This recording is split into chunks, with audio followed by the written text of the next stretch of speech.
Hello everybody and welcome to 641. We're just seeing the sun setting. Well, it's starting its descent over Mölndal and Torrekulla, these beautiful surroundings with the old hotel, very reminiscent of The Shining, isolated here away from mankind. And one wonders, who lived here and why did they build the hotel here? What is there here to see? Many questions, but one question I got answered tonight, well, actually almost while sleeping, was this big debate that's been going on before about the really weird position that Feyerabend had when it comes to which camp he supported in science. And I named the lecture Why Feyerabend Was Right in Making Weird Alliances Against Scientific Dogma. So what did Feyerabend do? Well, he stretched his arms out to any group who was in disagreement with the scientific dogma.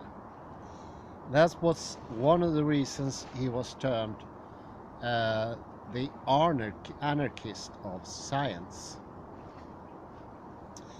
He made alliances with creationists, astrologers, New Worlders, and even flat earthers. And I could not understand for the life of me, and especially when I had a period I was very much into Feyerabend. That was a question I could not answer, and I always prefer people not to put that question to me. And thank God it only happened at one lecture, and I managed to avoid the answer because I felt it to be so enormously weird in one way. Yes, I could understand it on the surface. I saw his point on a surface level.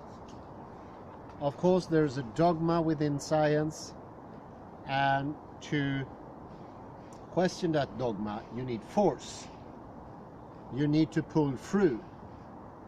You need to make a massive effort. But I was thinking, what if those astrologers and flat earthers would have won? What would have happened to science then? It would be a disaster to science. So what was Feyerabend thinking?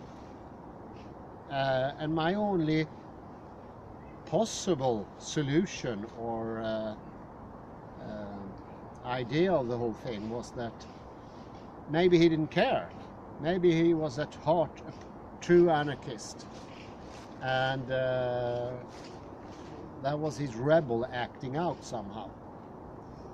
But I feel ashamed now because I really understood what Feyerabend meant now. And of course, it takes another gestalt to understand it. You need to change the foundation completely. And to this understanding, there are two legs. The first leg is that word and world is intimately connected. Intimately connected. It's the same thing. That's the lesson from Wittgenstein and philosophical investigations. That means we are not at all free to think what I want to. That's a complete impossibility. Something that I always suspected, but we are extremely limited to what we can think, and we are even more limited to what we can say, and that is actually completely ruled by the dogma in science today, if you are in science. So of course this idea with free thinking is a myth, and that's actually was what Feyerabend said. This liberty idea is just an illusion, and actually it binds us even more, because we are giving up the most important thing. And for the most important thing, we are buying something that is more or less useless. And that's the scientific dogma. We are not free to think whatever we want to.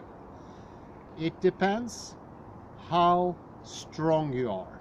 It's all down to strength. And if you are in a minority position, which he was, questioning the dogma of science, you need help. And it doesn't matter where the help comes from, because you need to break through the dogma. If you don't do that, you can't change anything. So his move makes complete sense. That's the only move. There's no other way to break the scientific dogma. Because if you have power, you actually, in a way, decide what the words mean. But on top of that, which is even more important, you decide what you can think. The power to tell people what they can think is in the hands of authority.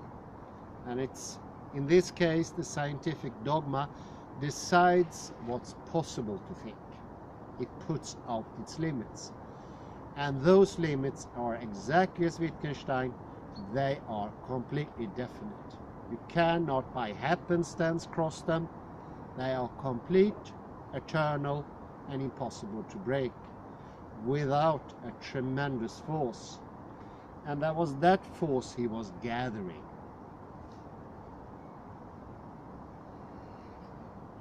So I feel actually a little bit ashamed for me doubting Feyerabend, because he is a brilliant person and he had a very, very good heart, and I understood now what he tried to break was not only to help the creativity in science, but also to get some more liberty, because we are extremely limited today. We are extremely limited. And what could be worse? That's something he puts forward in one of his books. To be into slavery, but be free to think whatever you want to. Or be free from slavery, but you're no longer able to think whatever you want to. And this is what we traded. We have managed to get some sort of physical freedom, but we lost the spiritual freedom. And oddly enough, I never made that conclusion, although I studied science of cognition, that where we know that what people think today is much more unison than it used to be. All the liberties are going when it comes to thinking. And as my teacher used to say, one of the most ridiculous books is 1984. Because we know in science it's far worse than ever Orwell proposed in 1984. We know today that people think much more coherent, much more in one line than ever was proposed in 1984. So it's rather ridiculous, he thought. It was a silly book. But it was made of an author who didn't know reality. In science we know much more, and we know today there is no freedom of thought. People can even predict what you're going to think. It's that regulated today. And there was this scientific dogma he wanted to break. And what happens in revolutions, because sort of a revolution he wanted to make, not in an ordinary sense that create a new world order. He just wanted to break the old one. That's his only purpose. And that would have been enough. Just breaking the scientific dogma would have made possibilities for the ones who were making constructive science. Those were the people he was protecting. And I realized that his friends were in that science group. He was great friends with people in quantum physics. And those were the ones who were suffering the most from the scientific dogma, something we all know today. But he also wanted to help ordinary people. And for that you need force. And you will not be able to think freely before the dogma is broken. That's an impossibility. And it's rather ridiculous. There's so many people today who lives in this illusion. I can think whatever I want to. That takes an absolute separation between word and world. And that we know it's an illusion. It's a myth. The very hard connection between word and world means that you are as limited as the slave was in the Middle Ages. Because it's decided by education, it's decided by the dogma, and even more so, it's decided by the undercurrent we have, the implicit knowledge that all the explicit is coming from. So this makes the situation, in some sense, very close to the Spanish Revolution, or the Spanish Civil War, where Francisco Franco, together with 3 other groups, took the power in Spain in 1936 from the legal government. No, sorry, it was a bit earlier. I think it was 34.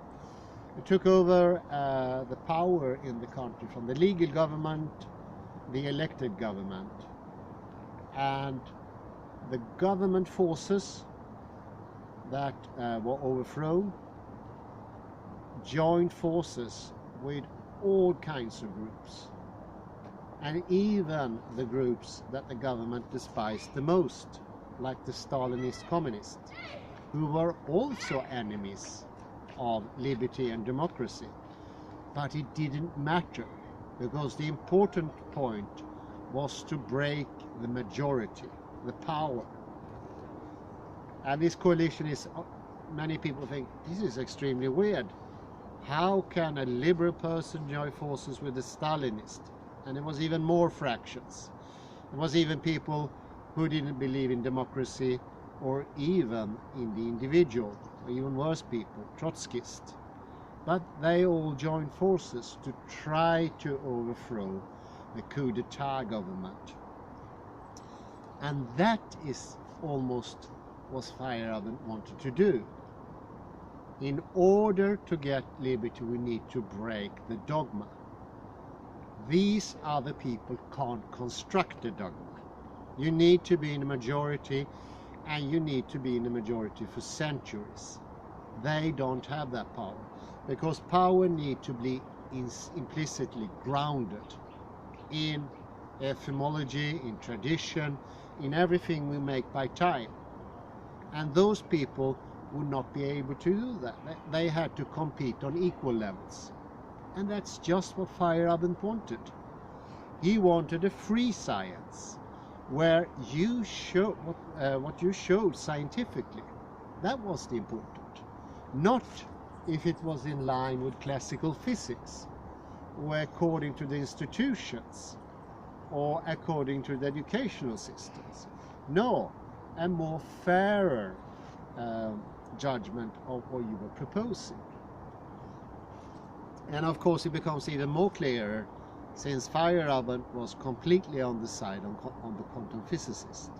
Those were the people he was cooperating with. In CERN in Switzerland, but also in England and in Austria. And those people were under the pressure, the dictatorship of classical physics. And those people he wanted to help. And in a way, some of those things have come about today, but it's just thanks to the technological development. But still to this day, everything within physics is formed, explained, verbalized in classical physics, even though that physics is a physics of the past. And this is I would say even more cumbersome in the educational system, because there you only try to transfer finished knowledge. You don't have any practice. You don't do science within the educational system. They just try to hand over what we already know. The idea is to give the student a firm base to stand on. And of course the same is happening to the scientist, the researcher. But in the case of the researcher and the scientist, the situation is not that grave, because they are every day practicing quantum physics. They have their labs, they have their economic support, they can do it. Maybe they can't talk about it so much, but they can do it. So in themselves they know what is the truth. So they are like halfway almost liberated. No, the real sufferers of the dogma are the people being exposed to the educational system, because they have no means of sort of balancing what they read in the books.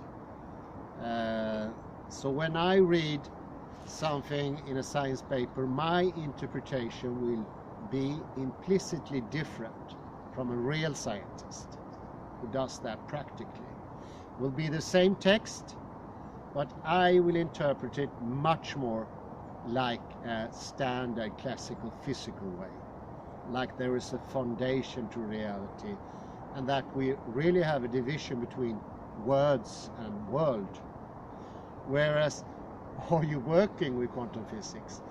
You are on an everyday base working and understanding in your body that distinction cannot be made really, because are you searching for the atom, you won't find it. You will see that the atom and the idea of the atom is the same thing. It's not really a difference there. But all the other people, we are stranded with a knowledge that is way past its consumption date, like stale milk. And we are the sufferers of the dogma, because this foundation gets so strong. We earlier mentioned how strong it grew through history, but now with 9 years of education, over and over again, repeating the same idea of a separation between word and world, between spirit and body, between description and what is described, and so forth. It's so much easier to fall into the trap of having a separation and get fragmented. But nota bene, you don't have to. There are exceptions. It's still not 100% effective dogma. It will have its exceptions, because in the end, something within yourself is deciding to believe it. But that could have been established when you're already, let's say, 4 years old, presumably out of your own control. But you still have a choice somewhere.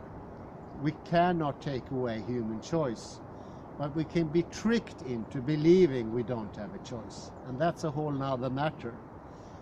And what Feyerabend wanted, and I think he really thought for his whole life, was the liberation not only of the scientific community, who he was spending so much time with sideways, cooperating, sharing meals, having discussions, but also the ordinary person, who he felt, and he expresses this sometimes, were much more a sufferer of the dogma, because they don't have any means to defend themselves, because if you're not founded in reality and you're not working with it, where can you stand?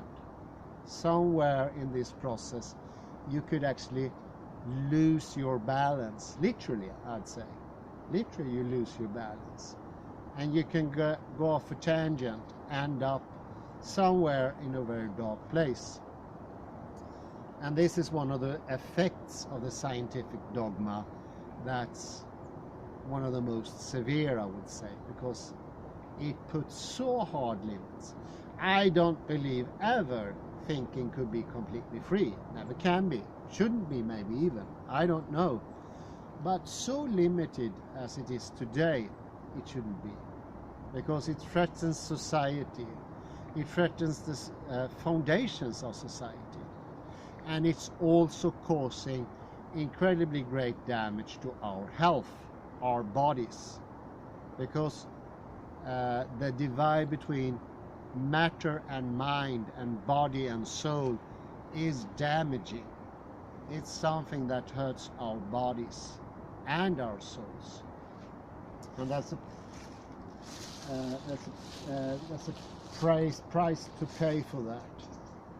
So we should continue the banner of Feyerabend and use every means available to break the dogma, because once it's broken, you don't have to establish a new order. You just have this, you could call it the anarchy that people accused him of defending. But I don't think so, because organization is at the core of our civilization. And look at the Roman Empire. Look even at the British Empire in its beginning. That worked without a scientific dogma. We don't need that. We can still have a sensible worldview. We can still have human values and all those things.